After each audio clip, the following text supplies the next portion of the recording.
Magandang hapon Pilipinas mula sa Pag-asa DUST. Narito na po ang latest sa lagay ng panahon. Intertropical Convergence Zone o ITCZ ang kasalukuyan po nakakaapekto dito sa may Southern Mindanao. So asahan po natin magdadala ito ng mga mahihina hanggang sa katamtamang pag-ulan. Partikular po yan dito sa may Hilagang Mindanao kasama ang ARMM, Davao, Sorgen at dito po sa may Zamboanga Peninsula. Sa nalalabing bahagi naman po ng Luzon at Visayas, asahan po natin magpapatuloy ang fair weather condition pero dapat na paghandaan ang mga pulupulong pag-ulan o pagkidlat pagkulog sa hapon o kaya po ay sa gabi. At dahil nasa panahon pa rin tayo ng tag-init, silipin po natin ang heat index forecast ng Pag-asa ngayong araw ng Miyerkules. Dito po sa Metro Manila, ang heat index natin ay nasa 39.2 degrees Celsius. Sa Metro Cebu, posible po yung umabot sa 39.3 degrees Celsius habang sa Metro Davao, asahan po dyan ang 36.9 degrees Celsius. So para maiwasan po ang dehydration, panatilihin na lamang hydrated ang inyong katawan.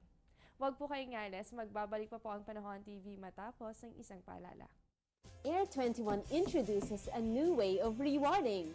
The Air 21 Purple Rewards for consignees.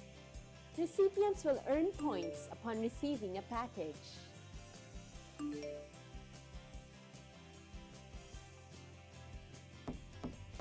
These points can be used to redeem exclusive Air 21 gift items such as eco-friendly bags, flashlights, tumblers, organizers, flash drives, and power banks.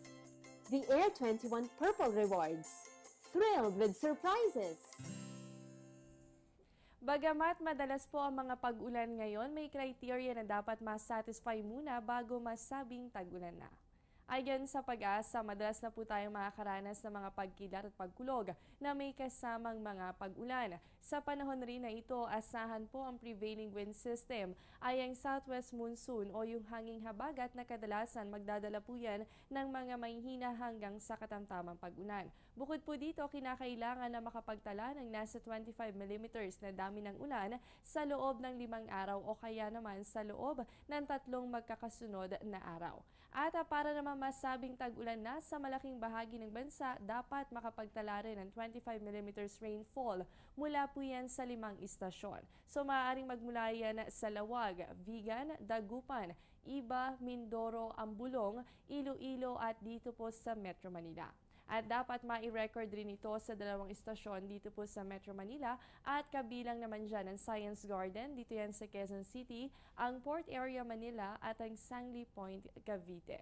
Kapag na-satisfy na po ang lahat ng criteria, maaari nang magdeklara ng opisyal na tag-ulan sa bansa. At sa kabilang nga po ng mga pag-ulan na nararanasan natin, hindi pa po opisyal na idinedeklara ng Pag-asa ang tag-ulan. Yan muna ang latest mula dito sa Pag-asa DUST. Manatiling nakatutok sa Panahon TV kung saan walang pinipiling panahon ang pagbibigay impormasyon. Ako po ang inyong nakasama, ang inyong weather body Jessie Basco. Magandang hapon sa inyong lahat.